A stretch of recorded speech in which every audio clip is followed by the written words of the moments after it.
Let's mic बयानबाजी। आइए देखते और सुनते हैं वे बयान जिनका पड़ता है देश दुनिया की घटनाओं पर बड़ा असर। सबसे पहले बात बिहार की। लालू प्रसाद यादव की बेटी रोहिणी आचार्य ने राजनीति छोड़ने की घोषणा के बाद अपने परिवार के साथ समय बिताने की बात कही। उन्होंने कहा कि मैं खुशकिस्मत हूं कि मुझे ऐसे माता पिता मिले हैं। मेरा विवाद सिर्फ भाई से है, लेकिन मेरे माता पिता, बहनें और ससुराल वाले सभी मेरे साथ हैं। रोहिणी ने कहा कि उनकी सास का स्वास्थ्य चिंताजनक है और वो उनके साथ रहना चाहती हैं। आप लोग जाकर के वहाँ इंक्वायरी कर लीजिए, सही बात है। रोहिणी जो बोलती है सच बोलती है, और जिसको भी कंडेम करना आकर के सामने मेरे सामने बैठे रोहिणी किस बात पर ये खफा हुए, क्या हुआ, कुछ बताएंगे? फिर हम बाद में बात आराम से अभी हम नहीं बात कर सकते हैं। आप आराम से बात आप ये बात जाके तेजस्वी यादव, आप ये बात जाकर के तेजस्वी यादव किसके शह पे हुआ है उनसे जाके पूछिए, संजय यादव से पूछिए, रेचल यादव से पूछिए, क्या नाम है उसका, एक और लड़के का क्या नाम था, रमीश से जाके पूछिए। आप जाइए वहाँ पे इंक्वायरी कीजिए। पूछेंगे और हम बिल्कुल पूछेंगे, लेकिन आपका मत क्या है? आपको गंदा भी कहा गया, आपने गाली दी है, बहुत बड़ा योगदान आपका अपने परिवार के लिए, लालू जी के लिए। रोहिणी जी अपने पिताजी से कुछ कहेंगे क्या, कोई मैसेज? नहीं, पिताजी मेरे साथ हमेशा है। कल मेरे माता पिता भी रो रहे थे, मेरी बहन रो रही थी मेरे लिए। मुझे भगवान ने मुझे सौभाग्य दिया कि मुझे मेरे इस तरह के माता पिता मिले जो मेरा हर समय मेरा साथ दिए। मुझे बस इतना ही कहना है कि भगवान ना करे कि आप लोग के भी घर में कभी मेरे जैसी बहन बेटियां हो। जिस घर में भाई हो, भाई लोग का ही योगदान होना चाहिए। काहे सारा बलिदान बेटी लोग दी, और जब बेटी कुछ सवाल पूछे तो आप बोल दीजिएगा कि अब ससुराल में जाओ, तुम्हारा शादी हो गया है। हाँ, आप बहुत ज्यादा रोई हैं, इसकी वजह से आपकी आवाज बैठ गई है। रोहिणी, आप बहुत ज्यादा रोई हैं। आपकी लालू जी से कोई बातचीत हुई इस बीच में? मैंने सिर्फ अपने भाई को अपने घर से निकाला है। मेरी बहनें, मेरे माता, मेरे पिता मेरे साथ हैं। लालू जी से कोई बातचीत हुई है इस बीच में आपकी? लालू जी से हर दिन मेरी बात हो रही है, हर समय अभी निकलते समय। तो आप अब कब तक यहाँ दिल्ली में रहेंगे? अभी हम अपने ससुराल जा रहे हैं, बॉम्बे जा रहे हैं, बॉम्बे में रहेंगे 10 दिन। मेरी सास भी कल से रो रही है ये सब तमाशा देख करके। उनको मेरी चिंता हुई है, इसलिए उन्होंने बुलाया मुझे। मैं जा रही हूँ अपनी सास के पास। बिहार में जेडीयू नेता मदन सहनी ने पटना में मीडिया से बातचीत में आरजेडी प्रमुख लालू यादव की बेटी रोहिणी आचार्य की प्रशंसा की। उन्होंने कहा कि भगवान सबको उनकी जैसी बेटी दे। चुनाव और राजनीति का परिवार पर कोई असर नहीं पड़ना चाहिए। लोग तो यही कहेंगे कि उनके जैसा बेटी भगवान सबको दे, वैसा बेटी सबको दे। और उन्होंने इस बात को साबित भी किया है। उन्होंने खुद अपना किडनी भी दिया है। तो परिवार में उनको जो सम्मान मिलना चाहिए, हम लोग तो यही कहेंगे कि भाई चुनाव का और राजनीति का असर परिवार पर नहीं पड़ना चाहिए। और जो चीज़ हम लोग देख रहे हैं मीडिया के माध्यम से, वो तो कम से कम उनके परिवार में नहीं होना चाहिए, और ख़ास के उनके साथ तो नहीं होना चाहिए। ये तो उनको सोचना चाहिए, उनके परिवार के लोगों को सोचना चाहिए। वैसे बेटी भगवान सबको दे, और उनके साथ अगर इस तरह से ज्यादती होता है तो ये दूसरे के साथ ये लोग क्या अच्छा कर सकते हैं। बिहार विधानसभा चुनाव में आरजेडी की करारी हार के बाद पार्टी के दिग्गज नेता शिवानंद तिवारी ने लालू परिवार और तेजस्वी यादव पर हमला बोला। शिवानंद ने लालू प्रसाद यादव को धृतराष्ट्र बताया और कहा कि वे पुत्र मोह में अंधे हो गए हैं। उन्होंने एक्स पर लिखा कि तेजस्वी ने उन्हें पार्टी से बाहर का रास्ता दिखाया, क्योंकि वे वोटर लिस्ट के पुनरीक्षण को लोकतंत्र के खिलाफ साजिश मानते थे। आजाद समाज पार्टी के अध्यक्ष चंद्रशेखर आजाद ने बिहार में एनडीए की जीत पर आरोप लगाया कि सरकार ने पैसे बांटे। उन्होंने कहा कि यह चुनाव की निष्पक्षता पर सवाल खड़ा करता है। चंद्रशेखर ने कहा कि बिहार की राजनीति में केवल कुर्सी की लड़ाई चल रही है, जबकि जनता की असली समस्याओं पर किसी का ध्यान नहीं है। हमारी मैं बहुत चीजें पर नहीं, कई चीजें ऐसी हैं जिन पे देश में चर्चा हो रही है। हम भी चुनावी समीक्षा कर रहे हैं, तो जल जो क्यों इस तरह का रिजल्ट प्रभावित हुआ, जिसमें एक बड़ा कारण में जो 10,000 रुपए जीविका दीदी के नाम पे दिए गए हैं, और चुनाव से तत्काल पहले जो जिस तरह से पैसे का जो है, पैसे से वोट खरीदने का प्रयास किया, मैं इसको भी एक कारण मानता हूँ। लेकिन कुछ कारण है, हम भी अपनी कमियां खोजेंगे जिस वजह से हम लोग चुनाव में अच्छा रिजल्ट नहीं दे पाए, और आशा उम्मीद है कि भविष्य में जो चुनाव होंगे उनमें आजाद समाज पार्टी अच्छा वो करेगी। अब ऐसा नहीं कि अच्छा प्रयास भी किया है, जो दल जो है उत्तर प्रदेश में तैयार हुआ और वो बिहार में जाके 34-35 हजार वोट लेता है किसी सीट पे, तो कम नहीं है। यहाँ तो उत्तराखंड में तो 34-35 हजार में एमएलए बन जाता है। तो ऐसा नहीं है, हम लोग मेहनत में कुछ हम अपने अंदर भी जो सुधार करेंगे, क्या हमारे संगठन में किस तरह कमियां रही, और भविष्य में जो और मजबूत तैयारियां करेंगे। बीजेपी के वरिष्ठ नेता सैयद शाहनवाज हुसैन ने दिल्ली में पत्रकारों से बातचीत में दावा किया कि बिहार की जनता ने जिस विश्वास के साथ वोट दिया है उस पर खरा उतरने की पूरी कोशिश की जाएगी। उन्होंने कहा कि बिहार की जनता से उद्योग, विकास और रोजगार के जो वादे किए गए हैं उन्हें पूरा किया जाएगा। चूंकि रोहिणी आचार्य ने जो एलिगेशन लगाए हैं उस पर कंट्रोवर्सी बढ़ती जा रही है, तो क्या कहेंगे इस पर आप? देखिए, एनडीए की भारी जीत बिहार में हुई है, जल्द ही सरकार बनेगी। एनडीए की सरकार 5 साल के लिए बनेगी और एनडीए लगातार 25 साल पूरा करेगा। जिस तरह बिहार की जनता ने यकीन के साथ वोट दिया है, उस यकीन पे हम लोग खड़े उतरेंगे पूरी ताकत से। बिहार के विकास में, बिहार में उद्योग और रोजगार लगे, इसके लिए प्रधानमंत्री ने जो वादा किया है उस वादे पर खड़ा उतरने की कोशिश की जाएगी।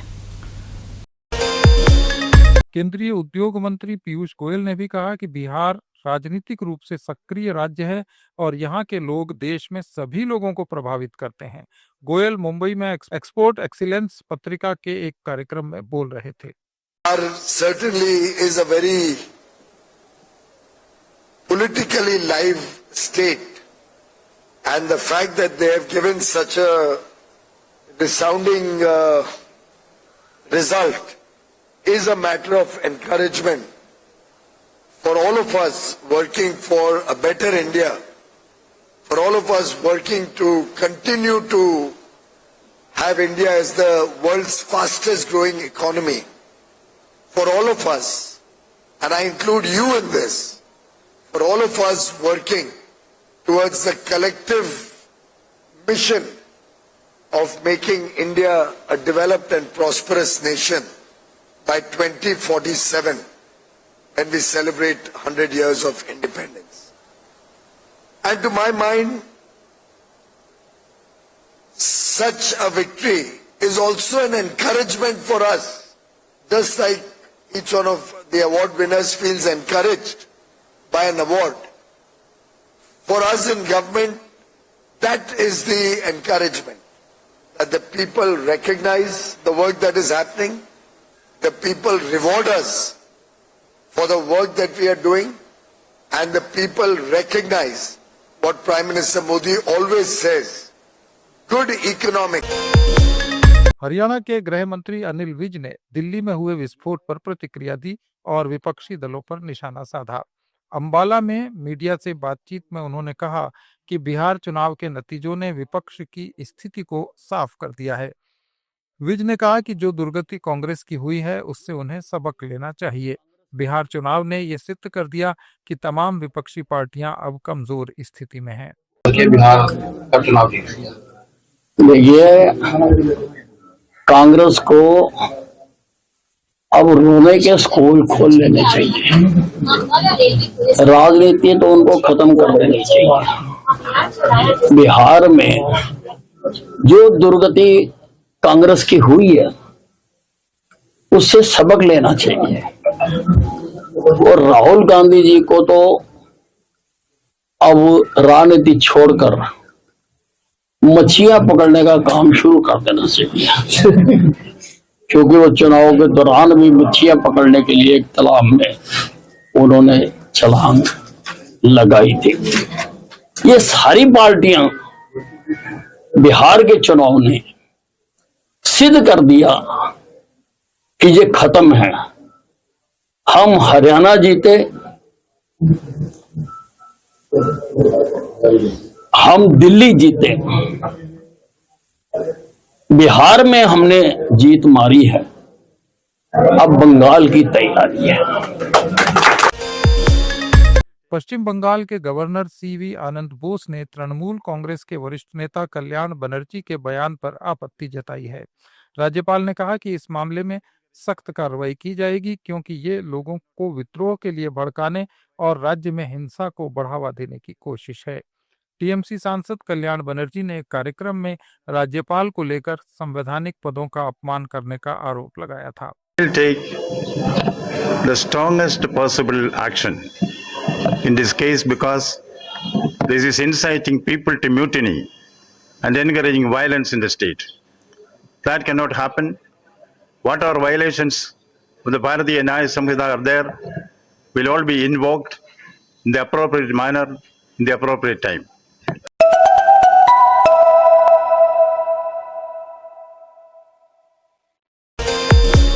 छत्तीसगढ़ के सुकमा जिले में सुरक्षा बलों और नक्सलवादियों के बीच मुठभेड़ में 3 माओवादी मारे गए। बस्तर के पुलिस महानिरीक्षक सुंदर राज पी ने कहा कि मुठभेड़ चिंता गुफा थाना क्षेत्र के जंगलों में हुई, जब सुरक्षा बलों ने नक्सलियों की मौजूदगी की सूचना मिलने पर सर्च अभियान चलाया। सर, सुकमा में 3 नक्सलियों को मार गिराया है। बस्तर संभाग के अंतर्गत प्रतिबंधित एवं गैरकानूनी सीपी मोदी संगठन के विरुद्ध सुरक्षा बल द्वारा लगातार प्रभावी रूप से अभियान संचालित कर रहा है। इस सिलसिले में आज दिनांक 16 नवंबर को जिला सुकमा की चिंता गुफा थाना क्षेत्र अंतर्गत तुमालपाट जंगल क्षेत्र में डीआरजी सुकमा एवं अन्य सुरक्षा बल द्वारा नक्सल विरोधी अभियान के लिए रवाना हुई। अभियान के दौरान प्रातः 6 बजे से अनेक बार सुरक्षा बल एवं माओवादियों के बीच में मुठभेड़ हुई। मुठभेड़ के उपरांत इलाका के सर्चिंग में 2 महिला माओवादी कैडर सहित कुल 3 माओवादी कैडर की डेड बॉडी सुरक्षा बल द्वारा बरामद की गई। मुठभेड़ स्थल से एक 303 राइफल, बीजीएल लॉन्चर्स एवं अन्य आर्म्स एम्युनिशन भी बरामद की गई। मुठभेड़ में मारा गया माओवादी कैडर्स का शिनाख्ती एरिया कमेटी मेंबर्स माडवी देवा, एरिया कमेटी मेंबर सोडी कंगी, एरिया कमेटी मेंबर पोडियामी कंगी के रूप में हुई। इन तीनों माओवादी कैडर के ऊपर कुल 15 लाख इनाम घोषित है। मुठभेड़ में मारा गया एरिया कमेटी मेंबर माडवी देवा कोंटा किस्टाराम एरिया में अनेक निर्दोष ग्रामीण को हत्या करना, एडिशनल एसपी कोंटा श्री आकाश राव गिरिपुंजय का आईडी ब्लास्ट घटना में मास्टरमाइंड रहा। इलाके में अभी डीआरजी, बस्तर फाइटर, सीआरपीएफ एवं अन्य सुरक्षा बल द्वारा लगातार सर्चिंग की जा रही है। जिस तरीके से वर्तमान में सुरक्षा बल द्वारा प्रभावी रूप से अभियान संचालित की जा रही है, इस परिस्थिति में माओवादी कैडर के पास मात्र एक ही विकल्प है, हिंसा त्याग करके समाज की मुख्य धारा में शामिल होने के लिए आत्मसमर्पण करना चाहिए, अन्यथा हमारा अभियान का परिणाम उनको भुगतना पड़ जाएगा। कर्नाटक के चित्तापुर में आरएसएस की शताब्दी रैली को लेकर मंत्री प्रियांक खड़गे ने निशाना साधा। उन्होंने मोहन भागवत के पुराने बयानों का जिक्र किया, जिसमें उन्होंने कहा था कि संघ को रजिस्ट्रेशन की जरूरत नहीं है। खड़गे ने अदालत के आदेशों का पालन करने की हिदायत दी।